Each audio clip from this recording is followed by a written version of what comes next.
Olá, como vai você? Seguimos aqui no ano bíblico 2022, hoje dia 10 de maio.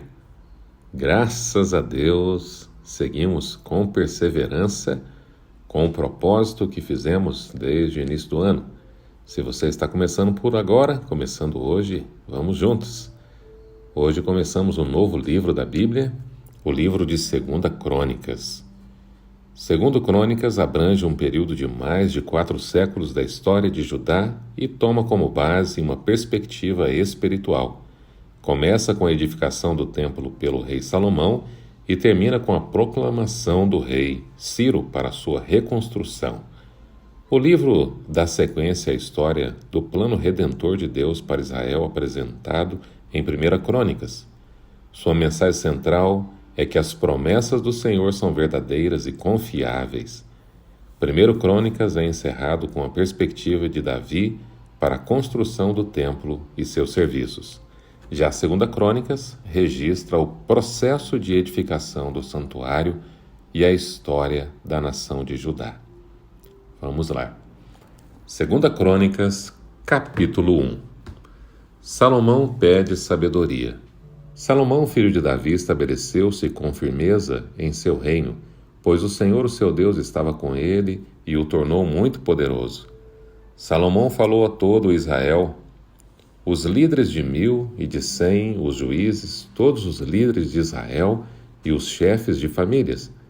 Depois o rei foi com toda a assembleia ao lugar sagrado, no alto de Gibeon, pois ali estava a tenda do encontro que Moisés, servo do Senhor, havia feito no deserto.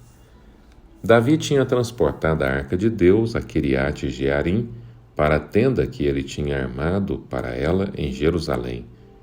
O altar de bronze de Bezalel, filho de Uri e neto de Ur, estava em Gibeon. Em frente ao tabernáculo do Senhor, ali Salomão e a assembleia consultaram o Senhor. Salomão ofereceu ao Senhor 1000 holocaustos sobre o altar de bronze, na tenda do encontro. Naquela noite Deus apareceu a Salomão e lhe disse, peça-me o que quiser, e eu lhe darei. Salomão respondeu, tu foste muito bondoso para com meu pai Davi, e me fizeste rei em seu lugar. Agora, Senhor Deus, que se confirme a tua promessa a meu pai Davi, pois me fizeste rei sobre um povo tão numeroso quanto o pó da terra. Dá-me sabedoria e conhecimento, para que eu possa liderar esta nação, pois quem pode governar este teu grande povo? Deus disse a Salomão, já que este é o desejo do teu coração e você não pediu riquezas, nem bens, nem honra, nem a morte dos seus inimigos, nem a vida longa, mas sabedoria e conhecimento para governar o meu povo, sobre o qual o fiz rei, você receberá o que pediu, mas também lhe darei riquezas, bens e honras, como nenhum rei antes de você teve, e nenhum depois de você terá. Então Salomão voltou de Gibeon, de diante da tenda do encontro, para Jerusalém, e reinou sobre Israel. Salomão juntou carros e cavalos, chegou a ter 1.400 carros e 12.000 cavalos, dos quais mantinha uma parte nas guarnições de algumas cidades e outra perto dele, em Jerusalém. O rei tornou tão comum a prata e o ouro em Jerusalém, quanto a pedra e o cedro tão numerosos, quanto as figueiras bravas de Cefelá. Os cavalos de Salomão eram importados do Egito e da Cilícia, onde os fornecedores do rei os compravam. Importavam do Egito um carro por 7,2 kg de prata e um cavalo por 1,8 kg, e os exportavam para todos os reis dos hititas e dos arameus.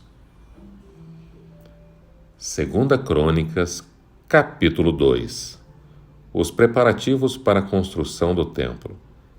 Salomão deu ordens para a construção de um templo em honra ao nome do Senhor e de um palácio para si mesmo. Ele designou 70.000 homens como carregadores, 80.000 como cortadores de prata nas colinas e 3.600 como capatazes.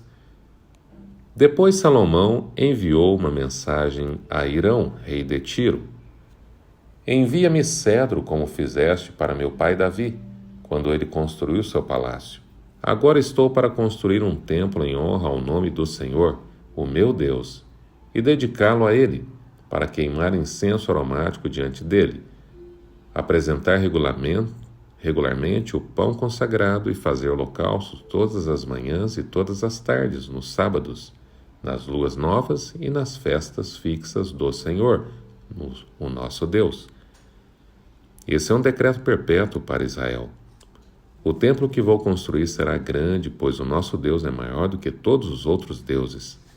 Mas quem é capaz de construir um templo para ele, visto que os céus não podem contê-lo, nem mesmo os mais altos céus? Quem sou eu, então, para lhe construir um templo, a não ser com um lugar para queimar sacrifícios perante ele?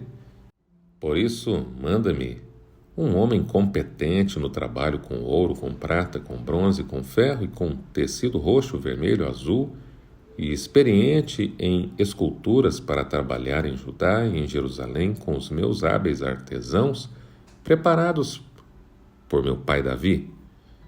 Também envia-me do Líbano madeira de cedro, de pinho, de junípero, pois eu sei que os teus servos são hábeis em cortar a madeira de lá. Os meus servos trabalharão com os teus para me fornecerem madeira em grande quantidade, pois é preciso que o templo que vou edificar seja grande e imponente. E eu darei como sustento a teus servos, os lenhadores, 20.000 tonéis de trigo, 20.000 tonéis de cevada, 2.000 barris de vinho e 2.000 barris de azeite. Hirão, rei de Tiro, respondeu por carta a Salomão: O Senhor ama o seu povo, e por isso te fez rei sobre ele. E acrescentou: Bendito seja o Senhor, o Deus de Israel, que fez os céus e a terra, pois deu ao rei Davi um filho sábio, que tem inteligência e discernimento, e que vai construir um templo para o Senhor e um palácio para si. Estou te enviando Hurão-Abi, homem de grande habilidade. Sua mãe era de Dan e seu pai de Tiro. Ele foi treinado para trabalhar com ouro e prata, bronze e ferro, pedra e madeira, e tecido roxo, azul e vermelho, e em linho fino e em todo tipo de entalhe. Ele pode executar qualquer projeto que lhe for dado. Trabalhará com os teus artesãos e com os de meu senhor Davi, teu pai. Agora envia, meu senhor, a teus servos o trigo, a cevada, o azeite, o vinho, que meu senhor prometeu, e cortaremos toda a madeira do Líbano necessária, e a faremos flutuar em jangadas pelo mar, descendo até Jope. De lá poderás levá-la a Jerusalém. Salomão fez um recenseamento de todos os estrangeiros que viviam em Israel, como o que fizera seu pai Davi, descobriu-se que eram 153.600. Ele designou 70.000 deles para serem carregadores e 80.000 para serem cortadores de pedra nas colinas, com 3.600 capatazes para manter o povo trabalhando. 2 Crônicas, capítulo 3.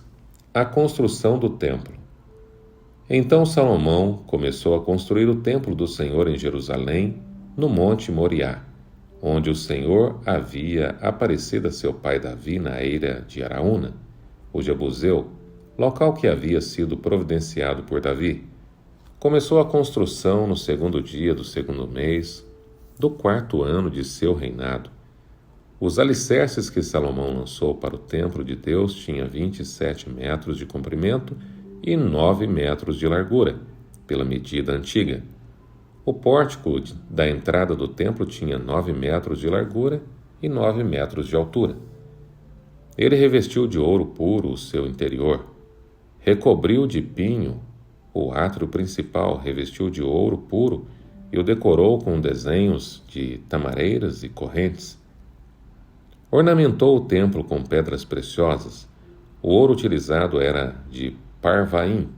Também revestiu de ouro as vigas do forro, os batentes, as paredes e as portas do templo, e esculpiu querubins nas paredes. Fez o lugar santíssimo com 9 metros de comprimento e 9 metros de largura, igual à largura do templo.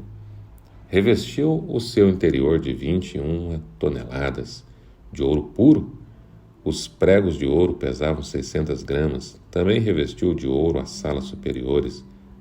No lugar santíssimo revestiu de ouro 2 querubins, os quais, de asas abertas, mediam juntos 9 metros. Cada asa de 2 metros e 25 centímetros tocava de um lado na parede do templo e do outro lado a asa do outro querubim. Assim os querubins com asas que se estendiam por 9 metros estavam em pé de frente para o átrio principal. Ele fez o véu de tecido azul, roxo, vermelho e linho fino, com querubins desenhados nele. Fez na frente do templo 2 colinas que juntas tinham 16 metros cada um, tendo em cima um capitel com 2 metros e 25 centímetros. Fez correntes entrelaçadas e colocou-as no alto das colunas. Fez também 100 romãs, colocando-as nas correntes. Depois levantou as colunas na frente do templo, uma ao sul, outra ao norte, e a que ficava ao sul deu o nome de Jaquim, e a que ficava ao norte, Boaz. 2 Crônicas, capítulo 4. Os utensílios do templo. Salomão também mandou fazer um altar de bronze de 9 metros de comprimento e 9 metros de largura e 4 metros e meio de altura. Fez o tanque de metal fundido redondo, medindo 4 metros e meio de diâmetro e 2 metros e 25 centímetros de altura. Era preciso um fio de 13 metros e meio para medir a sua circunferência. Abaixo da borda e ao seu redor havia figuras de touro, de 5 em 5 centímetros. Os touros foram fundidos em 2 fileiras e numa só peça com o tanque. O tanque ficava sobre 12 touros, 3 voltados para o norte, 3 para o oeste, 3 para o sul e 3 para o leste. Ficava em cima deles e as pernas traseiras dos touros eram voltadas para o centro. A espessura do tanque era de 4 dedos e a sua borda era como a borda de um cálice, com uma flor de lírio. Sua capacidade era de 60.000 litros. Fez 10 pias, colocando 5 ao lado sul e 5 ao lado norte. Nelas era levado tudo o que era usado nos holocaustos, enquanto que o tanque servia para os sacerdotes se lavarem. Fez 10 candelabros de ouro, de acordo com as especificações, e os colocou no templo, 5 no lado sul, 5 no lado norte. Fez 10 mesas e as colocou no templo, 5 no lado sul, 5 no lado norte. Também fez 100 bacias de ouro para a aspersão. Fez ainda o pátio dos sacerdotes e o pátio principal com suas portas e revestiu de bronze as suas portas. Pôs o tanque no lado sul, no canto sudeste do templo. Também fez os jarros, as pás e as bacias para aspersão. Hurão-Abi terminou assim o trabalho que fora encarregado pelo rei Salomão no templo de Deus.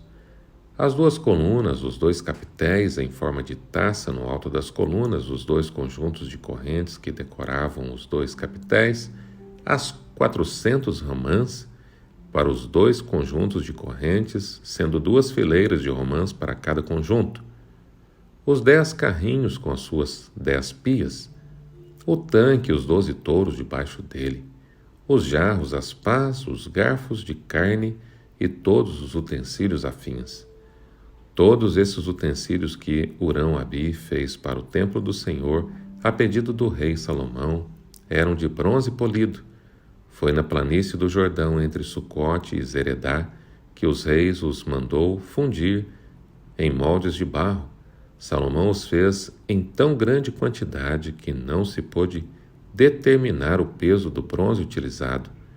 Além desses, Salomão mandou fazer também todos estes outros utensílios para o templo de Deus: o altar de ouro, as mesas sobre as quais ficavam os pães da presença, os candelabros de ouro puro com suas lâmpadas, para alumiarem diante do santuário interno conforme determinado, as flores, as lâmpadas e as tenazes de ouro maciço, os cortadores de pavio, as bacias para aspersão, as tigelas, os incensários de ouro puro e as portas de ouro do templo, tanto as portas na sala interna, lugar santíssimo, quanto as portas do átrio principal.